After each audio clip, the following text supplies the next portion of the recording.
Good morning, everybody.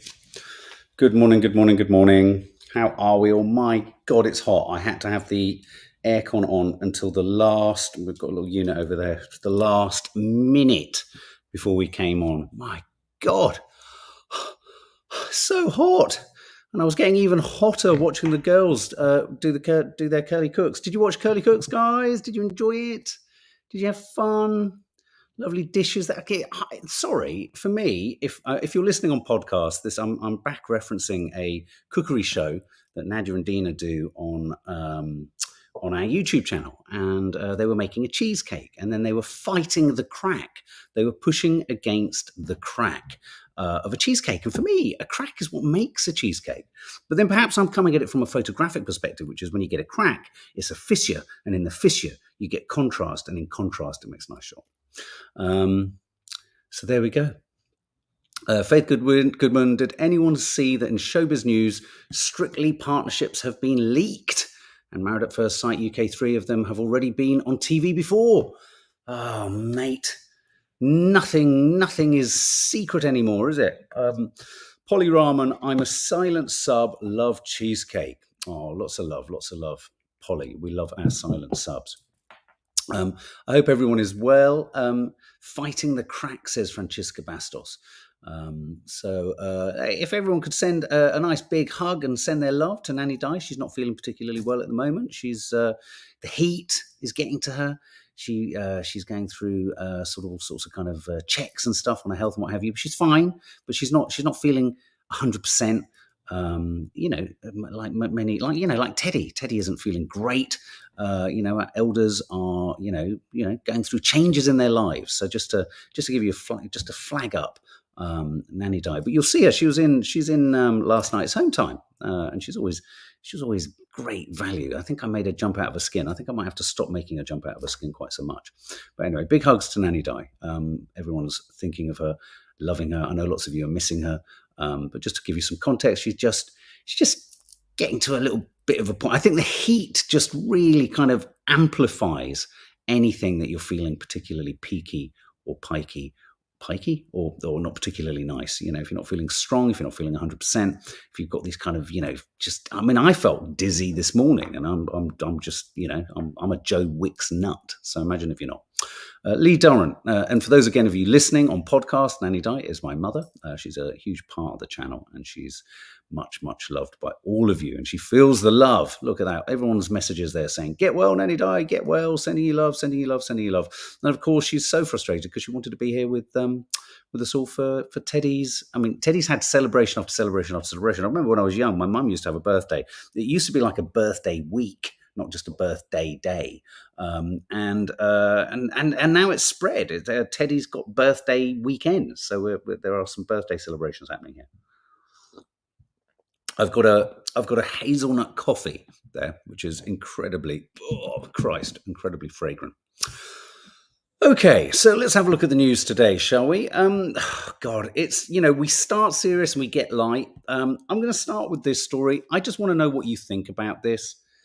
The Sun is reporting BBC U-turn on Jimmy Savile drama. Do you think the BBC should be making a Jimmy Savile drama at all? This is the one with Steve Coogan starring in it. There's talk that they keep sort of holding off on the broadcast of this because I think there's a fear that it's going to end up being more a biopic. That's what the piece is saying here, than necessarily a sort of, an opportunity to. You see, the thing is, I don't really understand what can this drama do that shouldn't have been done in the real world. I.e., how can they hold him to any more account? How can it not be seen as a dramatic? I'm for everything should be made about everything, but I just wonder whether this. Elliot Gonzalez, this goes on and on. Do follow Elliot, I Talk Telly, brilliant Instagram account, website, Twitter.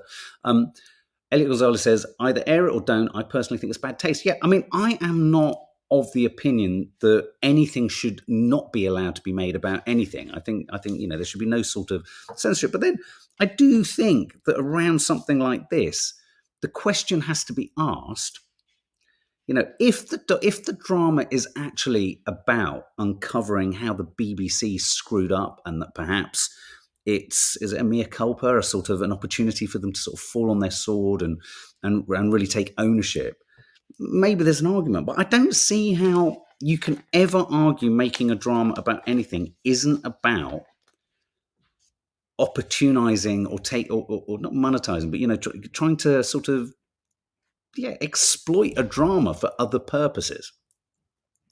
Reese Roberts says, always the uncomfortable line of showcasing a monster or serial killer whereby audience can end up developing an unhealthy obsession or sometimes even fandom towards the subject.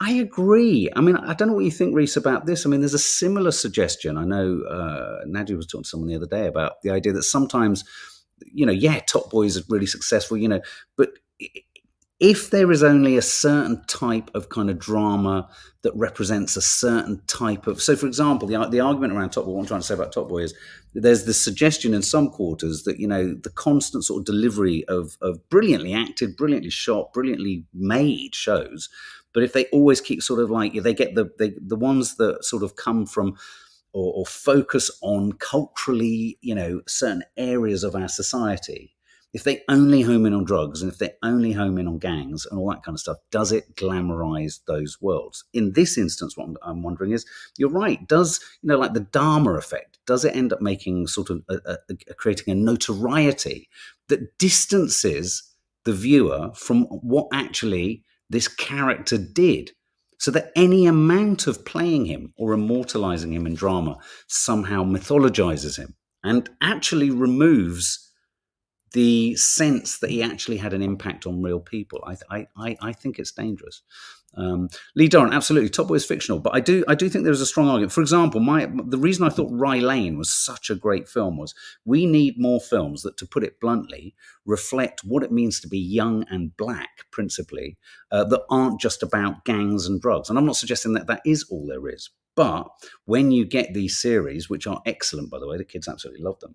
I think when something like Rye Lane comes along, which completely is about something completely different, it's brilliant. So, I mean, there's no parallel between the two things. But in terms of how dramas can change people's attitudes or can, support, if you like, prejudiced attitudes, I think is really, really interesting. Reese, Top Boy unfortunately falls into that Venn diagram of being entertaining but making gang violence and crime tantalizing simultaneously. YouTube, it's an opportunity for the BBC to show up how too many people turn a blind eye, same as with the baby murderer nurse recently. I mean, if it's that, that's great. If it is an opportunity to kind of showcase how they failed, then I think that's excellent and would be good, but I'm not entirely sure. As we know, schools are falling everywhere. Schools are falling down around us. Aero bars, schools made of aero bars, but we've also discovered that theatres are coming down too. I think one of the theatres that Nads was in has had to be closed. I think, is it Cardiff or something? Lots and lots of theatres have been discovered to be made of the same RAAC stone. Airports, Heathrow and Gatwick having to monitor their areas. I mean, quite literally, the country is falling down. It's becoming ridiculous. Literally falling down. Hear Toffee snoring in the background. Fragrant hazelnut coffee there. For those of you of a certain age, i.e. my age, Mike Yarwood passed away. Mike Yarwood was a impersonator. He kind of was the precursor, in a sense, to someone like Rory Bremner, that many of you possibly don't know either. He died at the age of 82. He used to have something called the Mike Yarwood Show, and back in the day, it says here on his Christmas Day audience, on Christmas Day in 1977, he got an audience of 21.4 million viewers. You've got to marvel at the size of the viewership back then. It's not that there aren't that many viewers, there are, but no individual show ever can score that kind of number anymore, unless it's like a big event, like, unfortunately, the Queen's funeral. He had an exceptional ability to mimic. He did Prince Charles, he did Harold Wilson, Ronnie Corbett. He was a mainstay. Mike Yarwood Show was very popular in its day, says Elizabeth Gordon. Absolutely. Yes, and sorry, I haven't paid reference to, but of course, there has been a horrendous earthquake in Morocco, tragic earthquake in Morocco. So that's Mike Yarwood, who tragically has passed away at the age of 82. Um, Boys don't cry. Well, at least not in front of their friends. Apparently, this weekend, is it this Sunday? I think this Sunday, it might be. Yeah, it's World Suicide Prevention Day this Sunday. Really important. And there's a piece here. Researchers have found that more than half, 58% of 18 to 24-year-old men would try not to cry in front of their other male friends. Does anyone here, Lee, boys don't cry enough, Lee Dorrance says. Absolutely. We'll probably talk about that when we do our live, Lee. Yeah, I mean, anyone here who either has young boys in their family or is a young boy or a young man, and do you feel pressure not to cry? Is it humiliating? Is there still this sense of weakness and stigma and taboo and all this kind of stuff? Is there still this kind of awful sense that you know it's not right? This Andrew Potato type approach to not being in touch with your emotions, and that you need to just sort of toughen up, and that men shouldn't be the property of women. Karen Edwards, my dad would cry in private. You see, I think if men feel they can only cry in private, which I understand, I can relate to that massively, it becomes almost it can almost seem even darker and more difficult. I mean, I know that it's difficult because, of course, we've been through a fair number of travails. We continue to go through them. It's been a particularly challenging week. It's important. I think there's a difference between men crying and then the distress potentially that parents of either gender crying in front of their children can actually, the impact that can have on them. But for young boys, I think the idea, if I had a son, I mean, and I felt that they just couldn't, I see it even amongst some young adults now, and I hear boys talking about their dads, and I think, God, you don't realize that's a huge pressure. You're really not encouraged. I mean, a lot, even though there's a sort of sense that there's more acceptance of feeling in touch with your emotions, if I can still see, I can think of numerous people for whom they couldn't really open up about their emotions without their dad kind of ribbing them or giving them a sort of punch in the, God, it's so hot suddenly, giving them a little punch in the arm and going, come on, sort your shit out. Come on, sort your shit out, all that kind of stuff. But I love this image here. Look, this is a mural. Oh, hang on, let's pop it up. This is a mural by an artist, AKSA P19 of Joy Division's Ian Curtis, who took his own life in 1980. This has been reinstated on Manchester's Star and Garter pub yesterday ahead of World Suicide Prevention Day. Obviously, Ian Curtis, who tragically took his life at an incredibly young age. Faith Goodman, there is so much pressure on young men. This story really captured me. What do you think of this? I don't want to die. Woman pleads with NHS. This is a 19-year-old girl with a rare degenerative disease who's spoken out, vowing to fight NHS doctors who she claims want to withdraw her life support and leave her filled with opioids.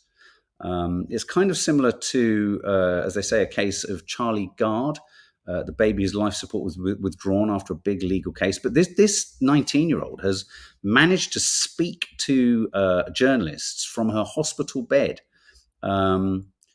She dictated her words via a speaking valve. And she says, my doctors are saying that because they cannot treat me, I should be filled with opioids so that I will lose consciousness and die. Imagine actually having the capacity to express that. I mean, I think the difference with the baby, Charlie, was that, of course, we had no way of actually fully knowing what he felt. But I mean, I think, isn't the very fact that she can type this out and say this proof that they shouldn't put her on opioid? I mean, she wants to try, they want to try, she's keen to try there's a new sort of treatment that she could potentially receive. She says, I find myself trapped in a medical and legal system governed by a toxic paternalism, which has condemned me for wanting to live. I mean, she's incredibly articulate. I don't want to die. And it's that sort of brash, brutal briskness of healthcare that says once you sort of pass a certain sort of, I don't know, official point, you need to die or something like that. Just really captures it. It's always like my worst fear is the idea that we could be trapped. What's it called? Is it trapped? Is it locked in syndrome or something like that? This story here is, let's have a look. This is anyone here who vapes? Anyone here who vapes? 5 million vapes a week binned. This is oh, sorry, I've lost you. 5 million vapes a week binned. 5 million disposable vapes are being thrown away every week, campaigners claim. Just think of that. Not only do we not know fully the impact that these are going to have on our teens, on us, but they're a huge scourge on pollution. They're fire hazards. They're difficult to recycle. Can I just ask, who the fuck let these happen? How have we sleepwalked to this point? Bizarre. 5 million vapes a week binned. Just remarkable. Remarkable.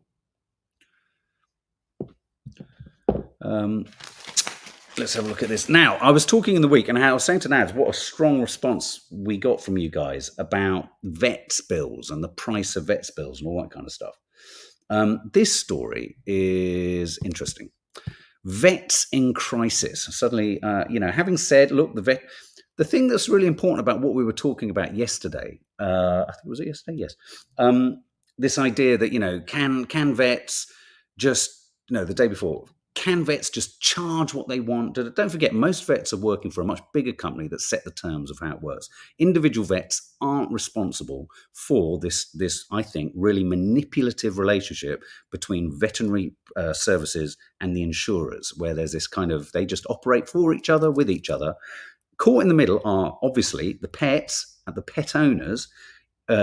Emotional manipulation is used massively. I was talking to someone else the other day about this, and they were like, God, yeah, this is so true.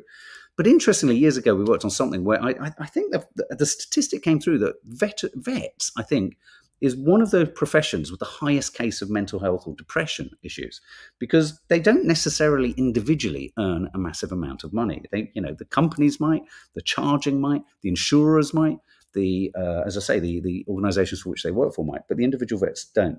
And so this is a story that the vets industry is in crisis, and they're saying it's a crisis similar to that seen in the NHS. The other reason they're suggesting that we have a bit of a crisis is that we now have such a boom in pet ownership. 60% of British households now have at least one pet. I suppose what maybe is at the heart of this is a bigger question about the industry of pets, in a sense. I mean, none of us would want to be without them, but I suppose what begins to kind of come under the spotlight is a question around not whether it's right or wrong to have pets, but maybe having a pet shouldn't be encouraged or seen as such a sort of almost rites of passage thing. Small local vets are being taken over by huge companies, says Faith.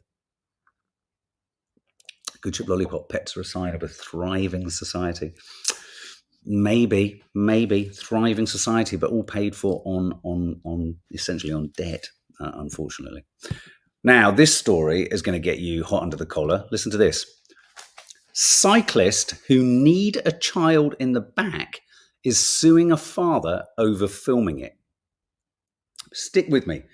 A Belgian cyclist who knocked a little girl to the ground has successfully sued. Get this. So this guy cycles past a child. They were walking on a snowy track. The 5-year-old child and her family were walking on a snowy track in Belgium on Christmas Day 2020. Right, stick with me. The cyclist, you can know what sort of cyclist this was, dressed in black lycra, sticks out his knee as he passed the child, sending her flying. So the cyclist sticks out his knee, hits the child goes flying. The father takes him to court and wins a sort of, I think it wins €1, a token sum. And the cyclist got a suspended sentence. But guess what? The cyclist has sued the father of the child because immediately after it happened, the father of the child, probably in a state of high dudgeon and fury, posted the footage on social media.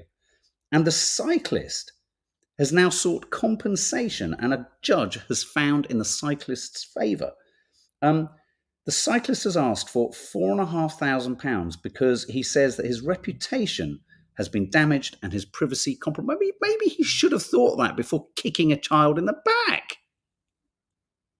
So the father gets €1 for him kicking the child, but then the father is potentially going to be hit with a £4,500 bill for posting it.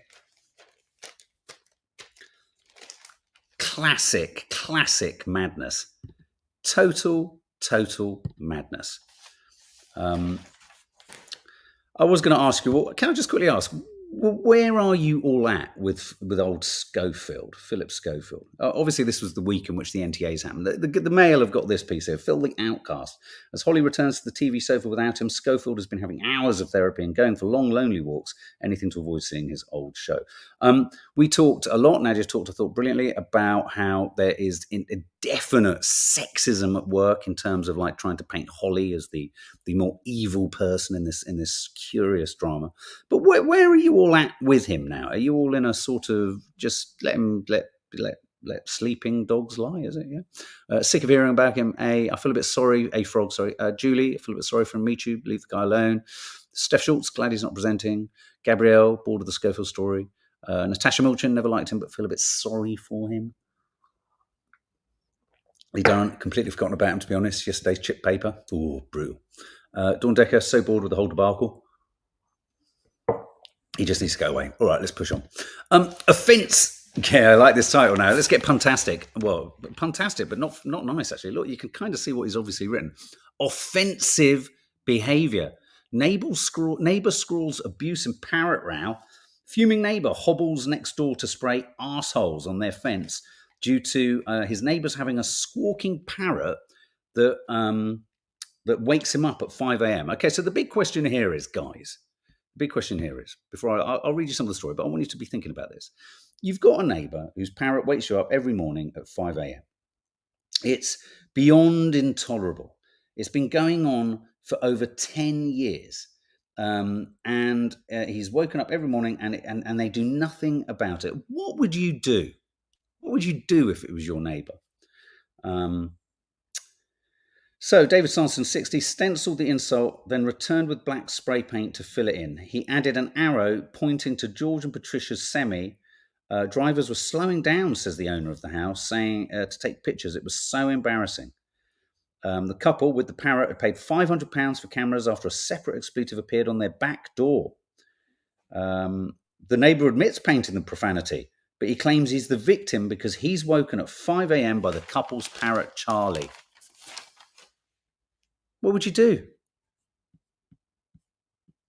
Me Too, never understood why people would devalue their neighbourhood like that with vandalism regardless of the reason. But do you think, Me Too, that we could have a situation, okay, obviously he shouldn't do what he's done and it's counterproductive and it's not going to work and it's going to ratchet things up. But if after 10 years of being woken up by a parrot, what do you do in this intolerable situation if the parrot owner won't do any or can't do anything about it?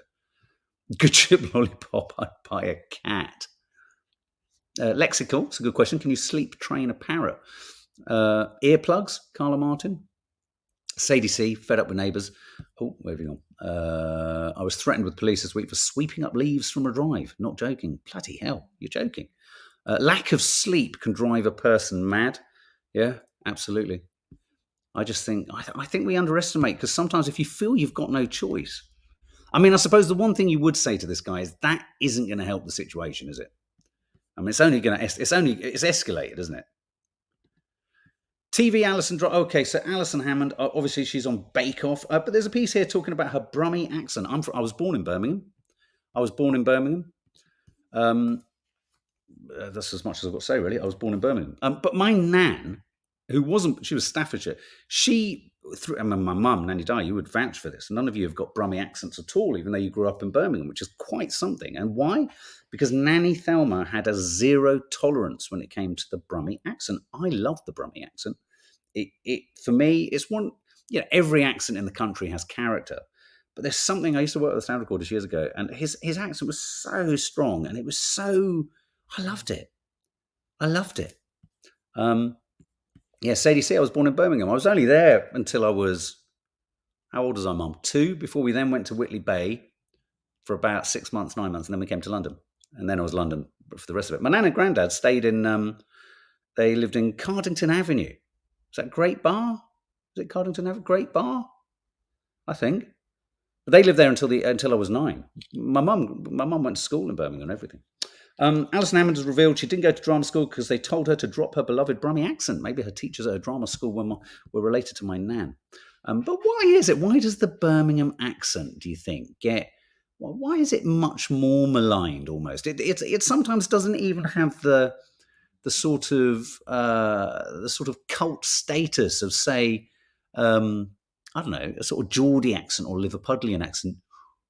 We used to say, what was it? I remember when I was very young, someone used to say at the table, "Oi, oi, I really want to go down the..." I can't do it. I literally can't do it. It was driven out of me. I remember Nan used to say, "Who said oi? Oi, I really fancy that. Oi." I can't do it. I literally can't do it. But I love it. I think it's a lovely accent. Hammond said her school wanted her to change her accent to RP, regarded as the standard form of spoken English. Sod it. I literally can't do a Brummie accent. It's like I just went through a kind of Vietnam-like flashback. I had memories there of my nan's incredibly fearsome upper arms waving in the air as she smashed the table and said, "Who said oi?" Though that wasn't to me. That was to Nanny Di and her siblings. I don't know what accent I've got now, Elizabeth Gordon. I haven't got any accent. No sex, please. We're British is not true for gay men over 70. 25% of men over 70 have sex with men with multiple partners. A study has shed light on how the number of sexual partners British people have changes as they age. Studies suggest that gay and bisexual men over 70 continue to have a sex life with multiple partners, while straight women become less sexually active after 50. This is what I was mentioning to Dina. Let me just push past how women are having less sex as they hit early 50s. Yeah, look, here we go. Almost half of women in their early 50s have not had sex recently. Wow. Researchers surveyed more than 5,000 people in Britain asking if they've made love in the previous 3 weeks. Just 31% of heterosexual women aged 45 to 49 said they had. And then, let's just get past that. Do you think I'm 60?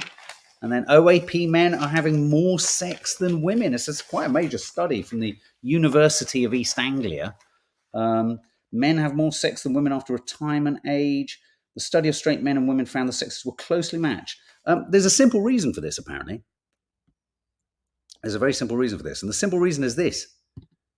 Men die earlier. So there are more men. There are more women than men over a certain age. Maybe that's why women will skew younger. I mean, who wants an older man? Let's face it. So, and in the middle there, you probably saw Amanda Holden, who's obviously not part of that crowd. I'm 52, and if people still want to talk about my tits, then bring it on. Why not? People still want to do it, and she's happy. I think there's something about Amanda Holden that I quite like. She's incredibly ballsy, isn't she? She just says it as it is. She just kind of doesn't mind kicking it out there. Do you think I'm 60? If you think I'm hairy, would you like to lick my... Oh, sorry. Any MasterChef fans here? Singer from Go Compare ads now. I'm delighted for him. Wyn Evans, the Welsh tenor who's been singing for his supper and Go Compare adverts since 2009. But can I just say, those adverts drive me fucking mad. I don't know if it's working as an hour. Nanny Di, everyone send their love to Nanny Di. She's in the room. Nanny Di's in the room. Thanks so much for kind messages. Missing you all. Oh, there you are, Mum. Look, Mum, I can do this. Look, I can do this. I'm going to do it just for you today. Look. Woo! Nanny Di. Thanks so much, guys, for kind message. Missing you all. Yeah. Can't wait to see you soon, Ma. Lots of love in the room. Yeah, I'm chuffed for him. He seems like a lovely guy. It's got nothing to do with him. But my God, every time that advert comes on, I want to punch myself so hard in the face, it breaks my own jaw. I know that might be dramatic, but when it comes on, I will literally fly across the room in an insane rugby tackle to wrestle the remote control, knowing that even once I've got control of the remote, the advert will be over. I need to extract plasma from my body. It makes me that cross. But I'm really pleased for him. So there you go. He's the new Celebrity MasterChef winner. Wasp death crash. This was awful. This is absolutely awful. And this is every driver's worst nightmare. Every driver's worst nightmare. A woman died following a head-on crash when a driver, not the one who died, lost control after being stung twice on the leg by a wasp. The woman who was stung looked down for 2 seconds. 2 seconds. And then this awful, awful, awful collision happened. 2 seconds. Oh, the fugitive who's escaped has been arrested. I have to say that story just, I kind of knew it was going to be. I don't know why it didn't. Not that it's about it capturing you, but I just thought, okay, I don't know. Wasp death crash. Woman 85 killed after driving. It's just awful. It's just another reminder and a real reminder as to not using your phone. But I mean, those times when a wasp has been in the car. When there's been a wasp in the car, you're like, oh my God, everyone goes into a sort of batshit crazy moment. And in this instance, another woman who was a carer in the oncoming car, the car that she hit, tragically died.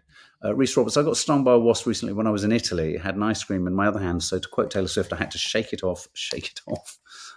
Good news about the fugitive. Of course, it's absolutely brilliant news about the fugitive. We don't want a fugitive running around, but I kind of knew in this day and age, if you can't catch a fugitive that you've seen and you've got photos, I mean, what's the world coming to? So yeah, that's just tragic, isn't it? This is interesting. Hollyoaks is moving to E4 and YouTube. This, for me, is an interesting moment. I know there's a lot of talk about soap operas being in the doldrums and all that kind of stuff. I think there's always going to be a market for soap operas. But I think where they're watched and where they're kind of consumed, it's interesting. It's interesting, once again, that YouTube and linear broadcasters are having to embrace the fact that life is changing and where people go to. I mean, interestingly, BAFTA I saw somewhere they've stopped the whole children's BAFTAs awards because there's just not enough content and not enough channels and not enough stuff. But this Hollyoaks moving to E4 and YouTube in a reshuffle. Channel 4 has announced a major shakeup with episodes now set to be broadcast or dropped posted on YouTube. And so, yeah, you know, if there's any doubt for anyone that the paradigm, that the broadcast landscape or the way in which content is made, and you're going to see something that we've been working on with with Lee Peart. You know, there are different ways and different means of doing things these days, and all of them should be embraced. So I think that'll be interesting. Any Hollyoaks fans here? Any? Last time I saw Hollyoaks, I don't know. Don't call Rule Britannia a racist chant. Okay, guys, is Rule Britannia racist? Discuss. This is the song, Rule Britannia, Britannia, rule the wave. Oh, so hot. Yeah, Elliot Gonzalez. Most of the viewing for Hollyoaks comes from online in E4. Anyway, so it makes sense. It's the youngest soap. Yeah, I mean, I think most soaps could end up broadcasting on both, if I'm honest. I think there'll be kind of simu broadcast. I think it's the way to keep them alive. Is Rule Britannia racist? I mean, it comes out of it's the song at the end of the proms, isn't it? Where everyone's waving their flags. I mean, I have to confess, I've never understood that. Whenever I saw those last sort of images of the proms, and I think I like, don't get me wrong, I like classical music. I love lots of classical music. I never understood what the association was between classical music and then right at the end of these proms, this great sort of celebration of music, you had this kind of really odd moment of kind of like Union Jacks waving everywhere in Rule Britannia. Personally, I think it's become associated with jingoism and all that kind of stuff. Last night at the proms, absolutely. Me too. Personally, I can't stand pomp and ceremony. It's our national anthem, though, says Oceanic Therapy, London. Rule. I think the rule word is it, isn't it? And Britannia, Empire, all that malarkey. I don't know. Let's have a look. Reese, as a black person, I wouldn't be rushing to sing that anthem. No, I don't blame you. It's horrible. Someone else said there. I hate flags. All that song, Carla Martin. You know what, Carla? I hate flags too. I think there's something about flag waving that's a bit weird. I don't know. I mean, you don't get me wrong. I mean, even like with football, and I used to I don't know. I just find it all a bit weird. I suppose there's no problem with it as long as you're not saying I'm better than you. But you can't help but feel Daniel Khalif caught by police 4 days after terrorist escaped. There you go. He's been caught, which is all good. This story is funny. Stephen King, the horror writer, a little bit too much Monica nearly cost Stephen King his life.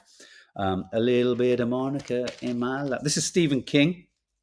He, of every conceivable horror film that's ever been made, he states that his constant playing of the 1990s hit Mambo No. 5 nearly led to divorce. He said he played the song so much at one point that his wife Tabitha threatened to divorce him. Oh yeah, big time, says Stephen King. My wife threatened to divorce me. I played that a lot. I had the dance mix. Oh God. It was a huge hit for German singer Lou Bega in 1999. It's been voted as one of the most annoying songs ever.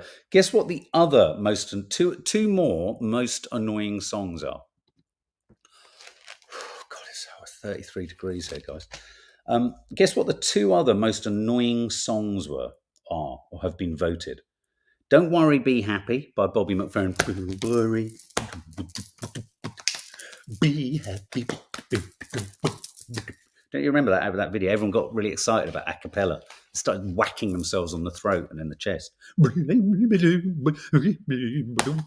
Playing themselves like an instrument. And, did I say, Don't Worry, Be Happy and Macarena.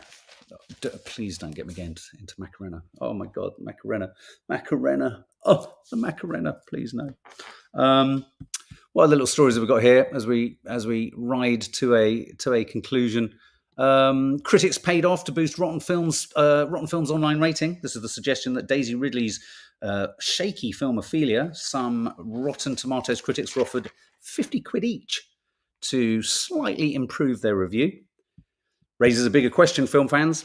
How much should we really pay credence to Rotten Tomatoes? And in fact, how much should we pay credence to huge numbers of film critics? Let's face it, sometimes they say stuff's good when it isn't, and you wonder why. Look at this. Jamie Oliver with his dear son, Buddy. Imagine being called Buddy. It's like being called mate.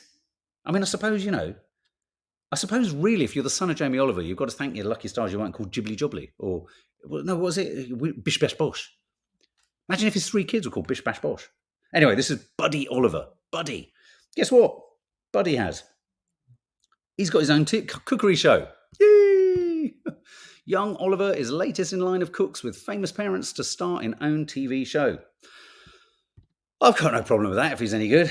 I think it's yet further proof that, keep it in a family and all that kind of stuff. Wish him good luck. Any Michael Bublé fans here? I can't say I am, but then I don't know his music, so I wouldn't know. I'm not big on crooners. He's a crooner, right? Is he a crooner? How about being called Guy? Mate. All right, mate. Godzilla streaming series arrives in November. I love Godzilla. Me too. Do you? What am I not getting about Godzilla? Sidebar. Godzilla feels like a walking turd with a tail. It never feels particularly threatening. And sometimes when he breathes fire, it's like a walking turd after a night of chili. Anyway, any Michael Bublé fans? Michael Bublé, as the Sun says, star is to do Asda's Christmas TV adverts. That means first signs of Christmas. Oh my God, don't even talk to me about that. Jesus.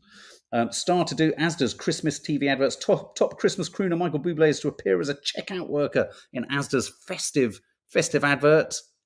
Walking turd with a tail. That's what Godzilla is, me too. But sorry, do you know what I mean? I want to like Godzilla. But even the action figures of a Godzilla, they can't move much. He's not, yeah. Oh, I like this story. Oh, bear with me one sec. Have a read of that and see what you think it is.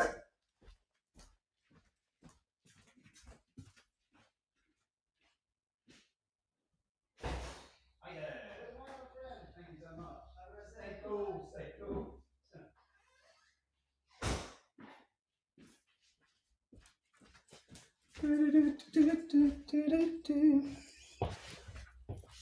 Challenge Annika. Look at her there. You see that? Annika's remains to be used in paintings. What do you think of that, guys? Annika Rice. Do you remember Challenge Annika? She's going to be... Oh, sorry, I've done it again. Annika's remains to be used in paintings. Annika Rice says she's arranged for her ashes to be used in paintings when she dies because she doesn't want to be left in the garage in a box. Fair dues.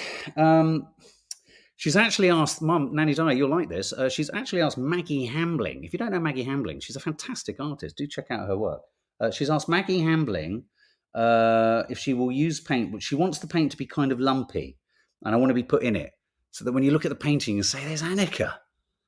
There's Annika up there. Treasure hunt, all that kind of stuff. Beer Buzz, Daily Star, almost becoming... The Daily Star, I think, is beginning to get about the Asian hornet like Piers Morgan is about Meghan Markle. It's a curious one. I think the Daily Star's really got... I think someone at the Daily Star has got clear Asian hornet phobia. Has anyone here seen an Asian hornet? Everybody's banging on about them. Have anyone seen them? I haven't seen them. This is Beer Buzz. Stinging pests set to end our fun in the sun. So as we have our last minute bit of heat, these bastard Asian hornets apparently have got a taste for beer. So watch your pint, but also they're going to get sozzled and drunk. And in their sort of dreary dopiness, they're going to fly around and sting you in your face. Now, last night, there was a very funny moment. I think home time had just gone up. And I was running around the kitchen holding aloft, actually, a, what do you call them? A yoga cube, one of those soft cubes, to try and kill a really dopey bee. And that bee just wouldn't stop buzzing around. It was bloody annoying. It's Wales nice. This is picturesque cathedral city, tops pole of UK's favourite inland tourist spots. Do you live near any of these?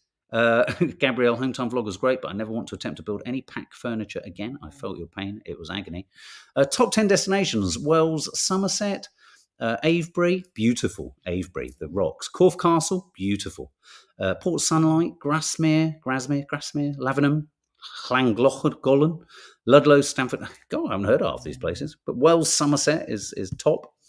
Here's some photos. Really rather lovely photo there of Taika Waititi and Rita Ora in Venice.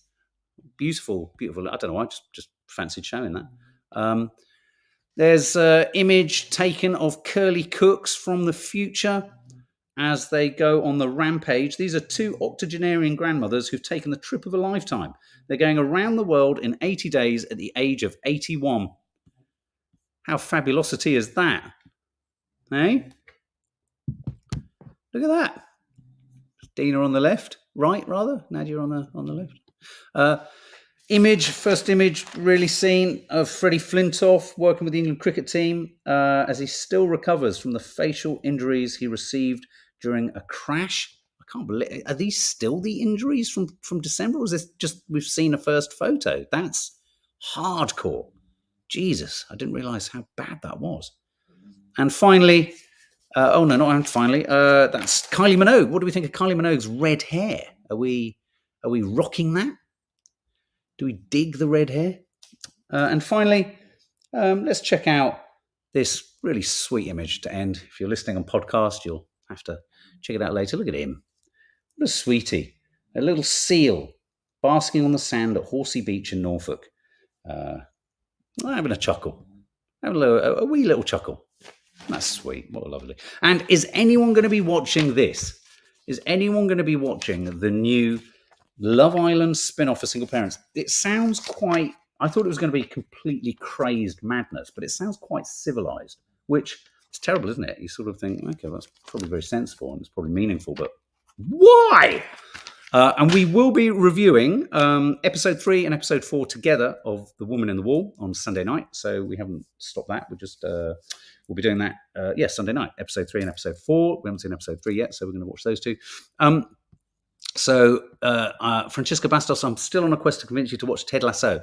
I will try again. I enjoyed it more than Nads, but I will try again. Anyway, we are now going to end the stream. Some of you said it sometimes ends mid-talk. That's because we just hate those awkward moments at the end where we pause. But we will do the awkward moment at the end just for you so you don't miss anything. So here we go. We're ending the stream now.